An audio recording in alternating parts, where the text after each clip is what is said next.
was a quiet evening in my neighborhood, and I had just settled down on the couch with a movie when I heard a knock at the door. It was strange because I wasn't expecting anyone. I glanced at the clock. It was past 9 p.m. I felt a chill run down my spine, but curiosity got the better of me. As I approached the door, I looked through the peephole and saw a man in his late 30s standing there. He looked disheveled, with a wild look in his eyes. He was pacing back and forth, glancing nervously around the street. I stood frozen, not sure what to do. I didn't recognize him, and he didn't look like anyone from the neighborhood. After a minute of awkward silence, he knocked again, this time harder. "Hey, I need your help!" he shouted. His voice was shaky, and I could sense something was off. He claimed he was being chased and begged me to let him in. My gut told me something wasn't right. I felt a mix of fear and concern for his safety, but I didn't want to be the next victim. I asked him what was going on, trying to keep my voice steady. He started mumbling about some people who were after him, saying they were dangerous. He seemed really frantic, and it made my heart race. I could hear him breathing heavily, and I didn't want to open the door. I told him I was going to call the police, hoping that would help him. When I grabbed my phone, he started banging on the door, yelling that I couldn't do that. I panicked, my mind racing. Should I call the police? Would that make things worse? I quickly dialed 911 and whispered to the operator what was happening. They told me to stay inside and keep the door locked. Just then, I heard footsteps running away from my door. I peeked through the peephole again, but he was gone. I was shaking, unsure of what to do next. A few minutes later, the police showed up, and I let them in. They checked the neighborhood and found him hiding in a bush a few houses down. Turns out, he was a known criminal from a nearby town, and he'd been targeting houses that looked empty. I still can't shake the feeling that he was watching me, waiting for the right moment. Now, I double-check the locks every night and always keep a light on. You never know who might be lurking in the shadows.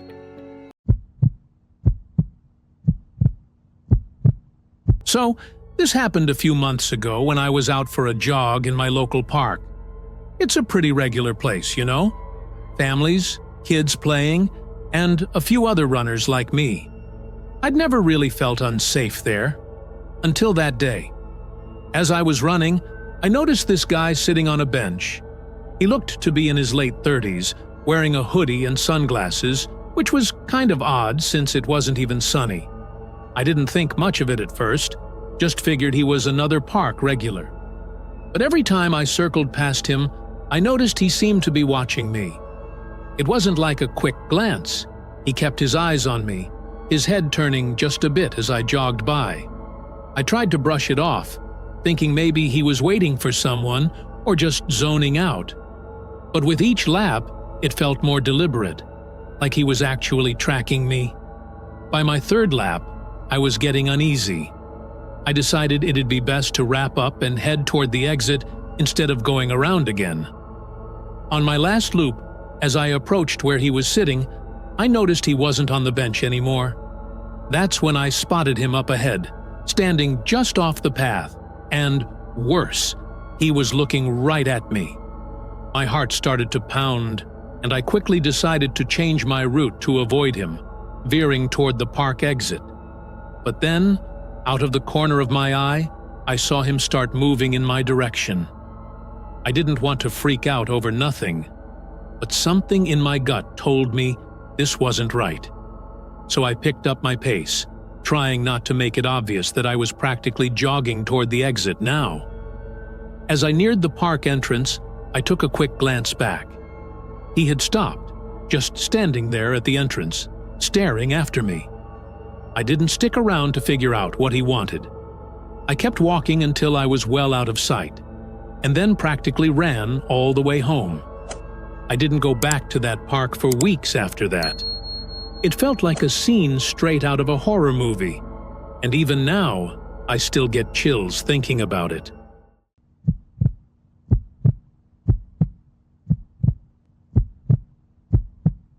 I just moved to this quiet little town, hoping for a fresh start.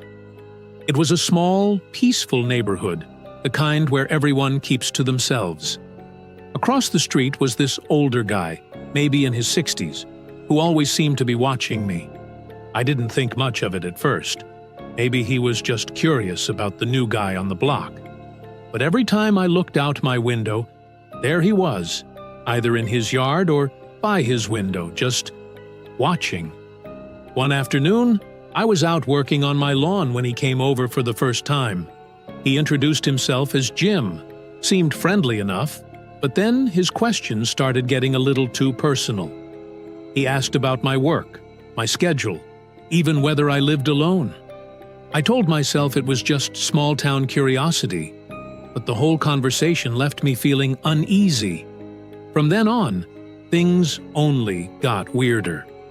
I noticed he'd started walking by my house multiple times a day, slowing down each time he passed.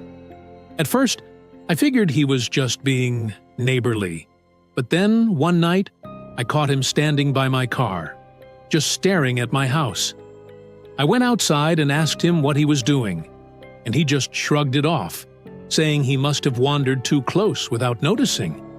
After that, I tried to ignore him, but it was hard when he was always there, watching. Then one night, around 2 a.m., I heard something outside my front door. When I looked through the peephole, there was Jim, crouched right by my door. I yelled at him to get lost, and he ran off. The next morning, he acted like nothing had happened. A few weeks later, Jim disappeared. I saw his house empty, his car gone. That's when I found out from another neighbor that he'd been under suspicion for a break-in down the street. Apparently, he'd skipped town before the police could even question him. I still get chills thinking about how he was watching me, and I can't shake the feeling that he was planning something.